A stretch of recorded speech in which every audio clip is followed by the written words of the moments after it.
9:11 a.m. October 14, 2022. First thought on intellect. Linguistically proper. You can say what I say, or say what you want to say, but we all feel we are either linguistically proper or the rules of grammar should change. To accommodate for pronunciation, spelling and semantics within such alphabetical halls is often restricted as long as possible, because the origin, if from rebels, is slang. Those who use slang are more lackadaisical than those who use words to further explain meaning, as opposed to leaving things more difficultly explained to the imagination. Don't just say tree and bird without explaining a situation, what tree, which bird, and what it did or will do. The more unfamiliar an individual is becomes the more proper that the junior should address and approach the senior. There is something in each of us that, from the largest to the smallest, molehills of principle can turn into mountains that threaten to turn the world upside down. Communication should be exhausted or until adequate assistance has arrived, as afterward stories told from primary sources or other witnesses is better, when we can understand what actually happened. Without being linguistically proper, we could never say others grasped the lot of what was presented. Being more so struck by the fear of imperfection in our product, we work until suggestions persuade us to stop, but a nephew asked if the same mistake was repetitively made, would the whole document needed to be edited for that error? I told them, no, we don't make mistakes repeatedly, but I caught myself. Our eighth thought and first on intellect is being linguistically proper, where we explore grammar, syntax, and rhetoric as all determine the ability to transfer what is in our minds to the subsequent world around us. We view intellect with a different eye, where in our eighth thought on being linguistically proper we first explore descriptive grammar as it establishes a foundation to transfer information from one to another.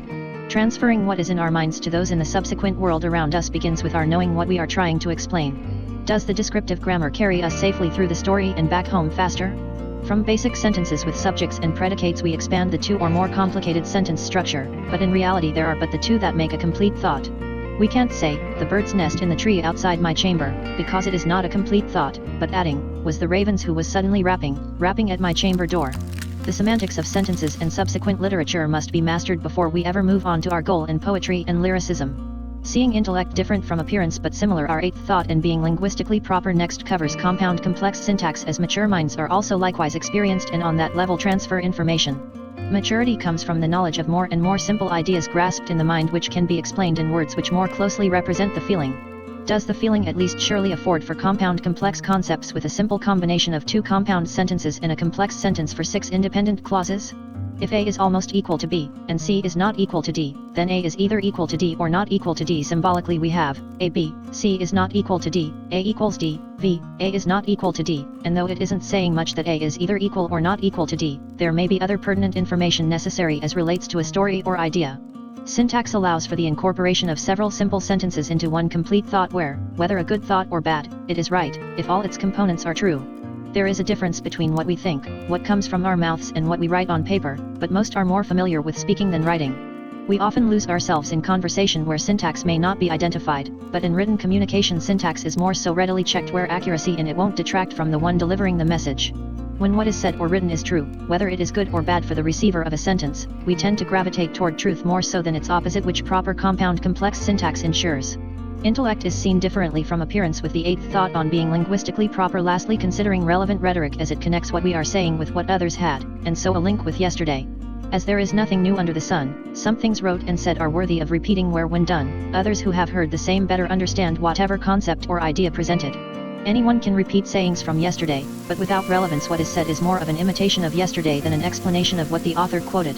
We ask if the rhetoric makes us remember yesterday or identify with the current situation at hand. When preachers, statesmen, and orators speak, they refer to their respective reference material, but there is no need in quoting the law or scriptures without relevance to ourselves.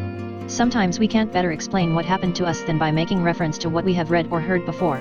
I remember one time when something happened, detrimental in our family so long ago that I couldn't have been any more than 11 years old.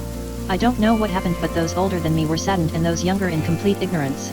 My grandmother said, "It rains on the just and unjust alike." I thought she was so wise, and one day reading the Holy Bible later in life where I ran across the quote in the book of Matthew.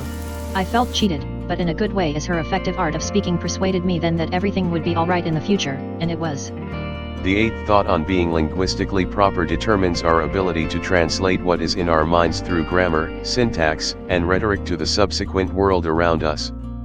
Without descriptive grammar there is no way effective language has occurred, as whatever the semantics were, they weren't transferred. With complete thoughts we delve further into language, identifying compound complex syntax as befitting our maturity. With rhetoric we persuade with what we say in our best interest. Thank you for your time and consideration.